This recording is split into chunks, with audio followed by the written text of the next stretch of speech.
हाय दोस्तों, आज मेरे साथ इस स्टूडियो में है प्रियांशु केसरी, जो कि 2012 ईस्वी के सीबीएसई बोर्ड के दरभंगा डिस्ट्रिक्ट के टॉपर हैं और साथ ही साथ ज्ञान भारती पब्लिक स्कूल के टॉपर भी रह चुके हैं और अभी वर्तमान समय में ये झारखंड में as an assistant manager in mining कार्यरत हैं। आइए बातचीत करते हैं उनसे। हाय प्रियांशु, कैसे हैं? बहुत बढ़िया सर। बहुत बढ़िया। चलिए बातचीत का सिलसिला शुरू करते हैं, लेकिन उससे पहले मैं चाहूंगा कि आप कुछ शब्द दर्शकों को कहें। Good morning everyone. तो सबसे पहले मैं ये कहना चाहूँगा कि मेरे लिए बहुत ही सौभाग्य की बात है कि मैंने मिशन इंग्लिश से ही स्पोकन इंग्लिश सीखी और आज मुझे या फिर दोबारा मौका मिला है कि मैं सर के साथ बैठ करके बातचीत कर सकूँ। Thank you very much. सबसे पहले आप अपने बचपन की पढ़ाई के बारे में, अपने बारे में कुछ बताइए।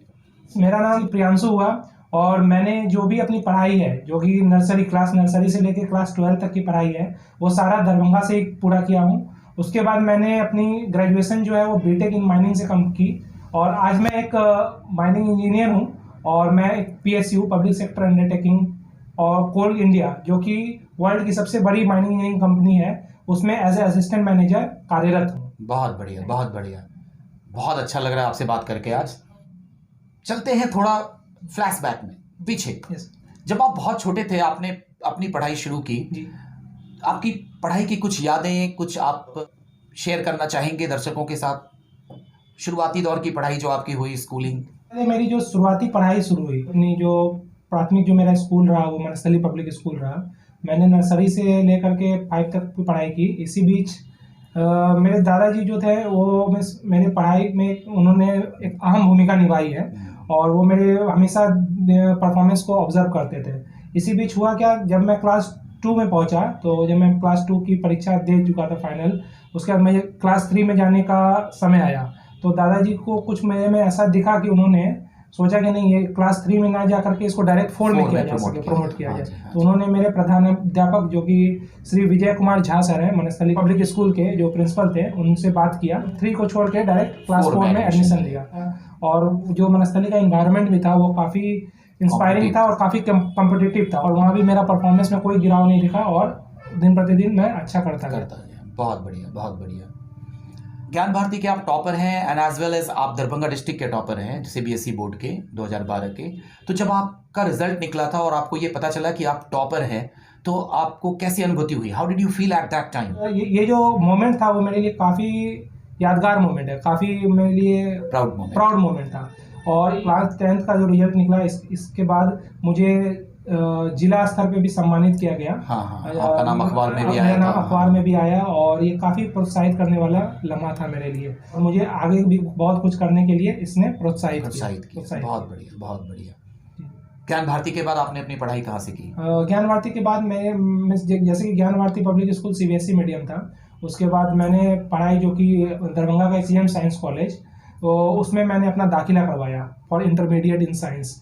तो उसके बाद 2 साल की पढ़ाई जो मैंने यहाँ की और साथ साथ में मैंने जेईई मेंस की भी तैयारी की, ताकि मैं उसके क्लास 10th के बाद मेरा ये कंसेप्ट क्लियर हो चुका था कि मुझे इंजीनियरिंग में ही जाना। अच्छा, जब आप बचपन में स्कूल में पढ़ रहे थे, उस समय आपके सपने क्या थे? क्या बनना चाहते थे उस समय? ऐसा था कि मेरा बचपन से ही शौक जो था वो क्रिकेट की तरफ झुका हुआ था और मैं हर रोज जो स्कूल से आता था उसके बाद हमेशा रेडी रहता था कि खाना खा के तुरंत मुझे फील्ड की ओर दौड़ना है, तुरंत खेलना है। तो क्रिकेट की ओर मेरा झुकाव रहा है, बट जैसे जैसे क्लास 10 तक गया तो थोड़ा सा और मेरा मैच्योरिटी बढ़ी और मेरा जो वो लक्ष्य था उसका वो क्लियर हुआ और मैंने इंजीनियरिंग की ओर, आपको लगा कि आप इंजीनियरिंग फील्ड में अच्छा कर सकते हैं, तो मैंने उसी फील्ड में अपना आगे का कदम उठाया। बहुत बढ़िया, बहुत बढ़िया। ऐसा महसूस हुआ बिहार से निकलकर, जनरली लोग बिहार से बाहर जाते हैं तो एक अलग एनवायरनमेंट मिलता है, तो आपको कैसा लगा उस कॉलेज में जाने के बाद? वहाँ के प्रोफेसर्स, वहाँ के टीचर्स, वहाँ के नए नए स्टूडेंट्स, एक कैसी फीलिंग हुई आपकी वहाँ जाने के बाद? चलिए, ऐसा था कि बस आप बचपन से इंट्रोवर्ट किस्म का आदमी हो, जो ज़्यादा लोगों से मिलना जुलना, किसी से बातचीत करना, वो मेरे में ये बात नहीं थी। मेरा दाखिला जो है वो आईएसटी शिवपुर में हुआ, जो कि बंगाल की एक अच्छी सुप्रतिष्ठित और second oldest engineering college of India है, जो कि 1856 ईस्वी में ही खुली है।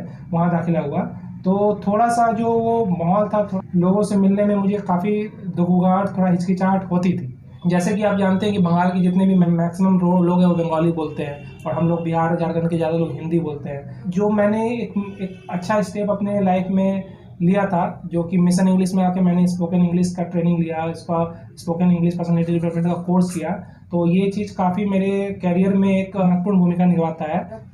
तो आप माइनिंग स्ट्रीम से हैं, तो थ्योरेटिकल पढ़ाई तो क्लासरूम में होती होगी, लेकिन प्रैक्टिकल के लिए या फिर एक समय आता होगा जब आपको माइंस के अंदर जाना पड़ता होगा। तो जब आप पहली बार गए थे माइंस के अंदर, कैसा लगा आपको? डर नहीं लगा? जैसा कि हम लोग जानते हैं कि एज ए माइनिंग इंजीनियर हम लोग को ड्रिलिंग ब्लास्टिंग से लेकर के जितना भी डेंजर है, सेफ्टी रिलेटेड थिंग्स है, अंडरग्राउंड में कैसे जाएं, वहाँ पे मान लीजिए आग का भी खतरा हो सकता है, वहाँ पे इनंडेशन का खतरा हो सकता है, रूफ फॉल हो सकता है, वहाँ पे डिफरेंट गैसेस होती हैं, उसमें वर्क इतने डेंजरस एनवायरनमेंट में काम करना, सब चीज़ की पढ़ाई हो चुकी थी। तो माइंस में जाने के पहले जो एक मन में ये सब बन गया था कि इतना डेंजर के बीच हम लोगों को काम करना है, तो वो सब लेके हम लोग काफ़ी घबराए हुए थे। बट जैसे ही हम लोगों ने अपनी सारी सुरक्षा की जो भी उपकरण है वो लगा करके, जो जिसको पीपीज कहते हैं, पर्सनल प्रोटेक्टिव इक्विपमेंट्स लगा के हम लोग माइंस में उतरे, और वहाँ के जो भी ऑफिसर्स थे और हम लोग के जो भी प्रोफेसर्स थे उन्होंने हम लोगों को गाइड करके अंदर की सारी इन्वायरमेंट से हम लोगों को अवगत कराया। और वहाँ पे हम लोग को देखने को ये मिला कि जितनी भी चीज़ थी माइंस के अंदर वो साइंटिफिकली इस्टेब्लिश्ड की हुई थी, सारा चीज़ साइंटिफिकली ऑर्गेनाइज था। तो उस सब के बाद हम लोग को मन में एक संतुष्टि मिली कि नहीं, माइंस उतना भी खतरनाक नहीं है। तो तभी मैंने ये सुनिश्चित कर लिया कि नहीं, चलो मुझे पावर सेक्टर में काम करना है, मुझे कोल इंडस्ट्री में काम करके अपने भारत की एनर्जी सिक्योरिटी को इंश्योर करना है। बहुत बढ़िया, बहुत बढ़िया, बहुत बढ़िया। आपका आगे का ख्वाब कुछ है? आगे आप प्लानिंग फर्दर कुछ करना है, या आप इसी को अपने करियर बना के जीवन में आगे बढ़ना चाहते हैं? इसमें मेरा ये प्लान है कि जैसे कि यूपीएससी एक एग्ज़ाम कंडक्ट करती है, और माइनिंग इंडस्ट्री में ये सारी एक्सपीरियंस को जो मैं कर रहा हूँ गेन करते हुए मैं डीजीएमएस का एग्ज़ाम दे सकता हूँ, जो कि director general of mine safety का एग्ज़ाम होता है। और मैं इसी चीज़ को अचीव करने के लिए अपना ये एक्सपीरियंस गेन करता चला जा रहा हूँ। बहुत बढ़िया, बहुत बढ़िया। As we know that you have completed this spoken course from Mission English, one question I would like to know, that what is the role of this spoken English in our career and in our life? As you have mentioned also already that Yes, sir. when you went there, you felt lots of problems in communication, Yes, as the people were speaking Bengali there. So what's the role of this communication skill? I want that you should tell your viewers also, and those students who are just learning here English, they may also just focus on this. Yes.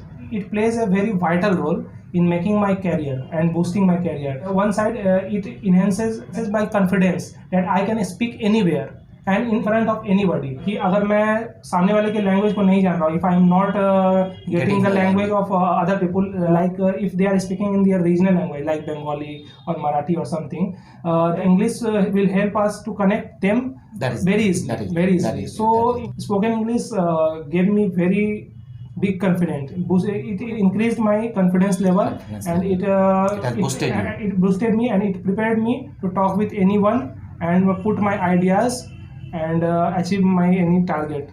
Very nice, very nice, very And nice. even in my interviews also, like for PSU government service also, when I went for interview round, I speak out everything in English, and I think this must have given me some bonus point to keep my personality with such a influencing English, and that's why I am selected and working for a public sector. So this thing must be understood by all those the viewers and all those students who come to Mission English to learn English. They must understand this fact. Yes, Okay, sure. very good. हर व्यक्ति के पीछे कुछ लोग होते हैं जो एक प्रेरणा का काम करते हैं या जो बूस्टअप करने का काम करते हैं। तो आपके पूरी स्टडी के दौरान, स्टडी चक्र में, स्टडी के इस पूरे सिलसिले में किन किन लोगों की भूमिका सबसे ज़्यादा रही? सबसे पहले तो मैं ये बताना चाहूँगा कि मेरे जो भी करियर बना, जो भी पढ़ाई थी, उसकी शुरुआती दौर में सबसे बड़ा जो योगदान रहा वो मेरे दादाजी का रहा, जो मुझे जो है नियमित रूप से रोज़ पढ़ाया करते थे।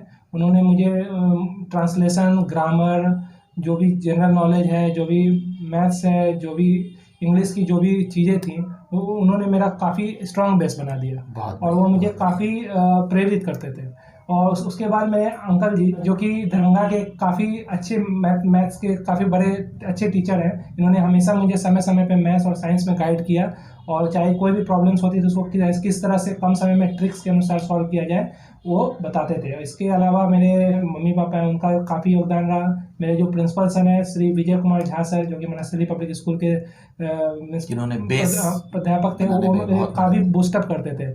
और इसके साथ साथ मेरे कॉलेज में प्रोफेसर NC डे सर जो हैं, जो कि इंडिया के जाने माने एक बहुत बड़े प्रोफेसर हैं, जिनकी माइनिंग की कॉम्पिटेंसीज की और डिफरेंट एग्जामिनेशंस की बुक्स आती है, और उनका काफ़ी बड़ा योगदान रहा। और मैं उनका प्रिय छात्र भी था, और उन्होंने मुझे जो भी माइनिंग इंडस्ट्री में जो भी बेसिक होती है, जो भी रूल्स रेगुलेशंस एक्ट होते हैं, उसमें माहिर किया, और वो मुझे काफ़ी प्रोत्साहित करते थे। बहुत अच्छा, बहुत अच्छा। दरभंगा वालों के लिए, मिथिलावासी वालों के लिए बहुत ही गर्व की बात है कि आपके जैसे विद्यार्थी हमारे देश में ही नहीं विदेशों में जाकर भी परचम लहरा रहे हैं।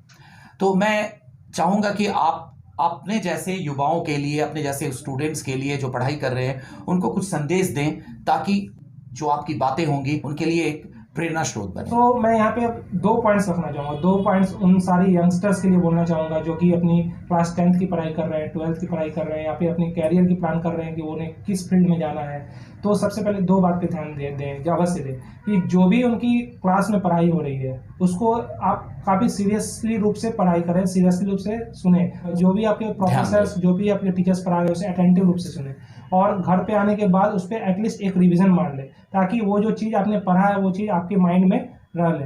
और आप जब एग्ज़ाम का समय आपके पास सामने आ जाए, तब आप पे कोई एक बर्डन ना रहे कि आपने कुछ नहीं पढ़ा है, नहीं रिवाइज किया है, और समय के साथ साथ वो आपके माइंड में, आपके दिमाग में पूरा वो घुल जाए। और सेकंड थिंग मैं ये कहना चाहूँगा कि कभी हार नहीं माने, आपके मनोबल को हमेशा मजबूत रखें, ताकि अगर देखिए आप तैयारी कर रहे हैं तो उसमें हो सकता है आपको फेल्योर मिलेगा ही, लेकिन उससे घबराना नहीं है। आपको हमेशा उसमें लगा रहना है, अपना 100% देना है, और आपको सफलता जरूर मिलेगी। निश्चित, क्योंकि एक पल की निराशा 1000 पल की आशाओं को खा जाती है।